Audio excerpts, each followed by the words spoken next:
Moni nde mayi uyu zina lake ndi Fiona Bill wa ku United Kingdom. Fiona amakhala ndi mamuna wake nditi chibwezi chake Nick Billingham. Fiona anali ndi zaka 50 pamene Nick yu anali ndi zaka 42. Nde mu Fiona ndi mphunzitsi wa ku primary. Ali mphunzitsi wabwino kwambiri okondedwa ndi ana a skulu pa skulu po chilichonse chabwinobwino opanda vuto lililonse. Koma ati chibwezi chawo sichimayenda bwinoyi. Zinthu zina asiya kuyenda basi zonena kuti chibwezi icho chimaoneka ngati chikupita kumathero, chikupita kumapeto, ngakhale anthu amakhala ali modzi. Nde kaya kuyipidwa ndi zimenezozo Fiona anapanga chiganizo chake anamuuza Nigiyo tsiku lina kunena kuti lero ndili ndi surprise kuchipinda koma surprise yake. Koma koyamba upite ukasambe. Nde Nick uja anapita ukasamba kenako anamubweresa kuchipinda kuja. Kumuuza kuti koma ndikumangirira pa bedi, anatenga ma zip tie kumangirira pa bedi kenako amuuza kuti ndikuphimbaso m'maso, nkummangirira maso wakumpanga blindfold kumphimba m'maso.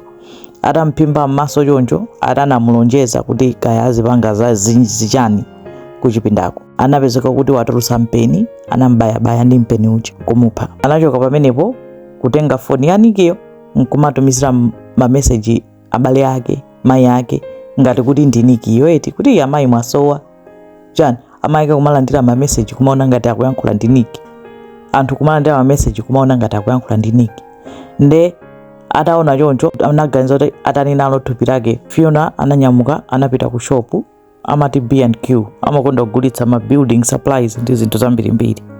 Anapita ku B&Q anagulitsa ntchito bank card ndalama za Nikiyo.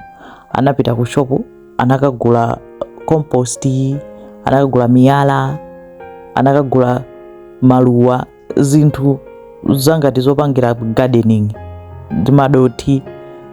Anagula ma shop assistant anachita muthandiza kunyamula katundu kutuluka mu shop.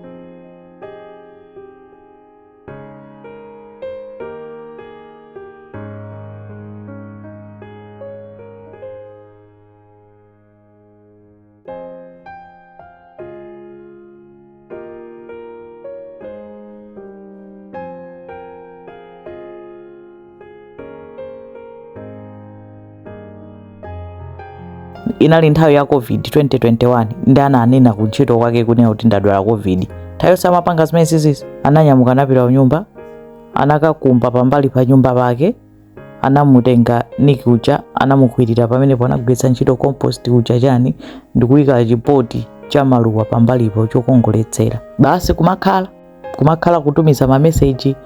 Analokonda Manchester United Nikiyo anatumizira message mayi ake Nick kwa uzonera kuti napita kukaonera game ya Man U mpaka nakutha miyezi 4 kubwerera kumapita ntchito bwinobwino makaphunzitsa kumakhala mpaka na zomwe zinachitika nzonera munthu ayonse samadziwa kuti Nick vani yake anayisiya pena pake pambali pa mtengo. Nde anthu anadabwa, polisi anadabwa sono Nick sakukwira ntchito nthawi yonse vani yake wangoyisiya apa. Ndi apolisi anapita ku nyumbako kunena kuti akachite check kunena kuti chuchitika nchani Nick wasiya vani yake pambali pansewu. Ndataona apolisi acha anapanga panic kwambiri, samayembekezera zonse zimamuyendera amaona ngati zabwinobwino. Amagwiritsa ntchito ndalama za Nick, banki yake, chilichonse amagwiritsa ntchito makadi yake, phone yake, anthu maona ngati zabwinobwino mpaka kutha miyezi 4. Koma apolisi atampeza ndi mmene anachitira panic anawadabwitsa kuti upanga panic bwanji chifukwa apolisi amafuna yankhula ndi Nick kuti vani yanu bwanji mwayichita abandon. Koma nopoka muonapo pomwe anampeza Fionako anapeza kuti kulikalata analemba ngati anangoyika pepala pambalipa.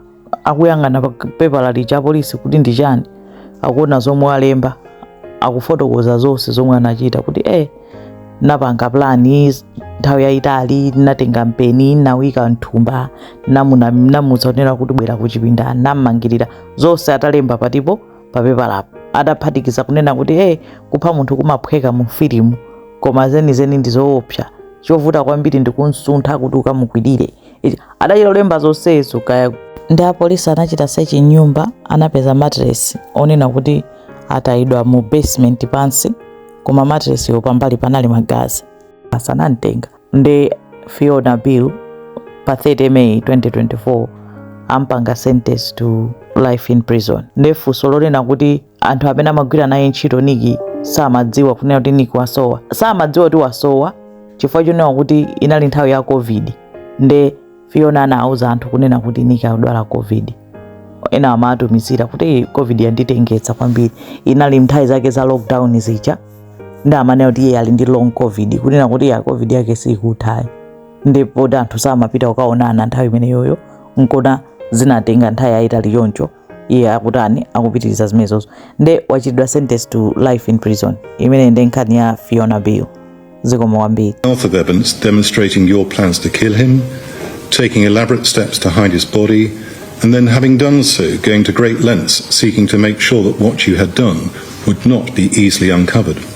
The sentence is one of life imprisonment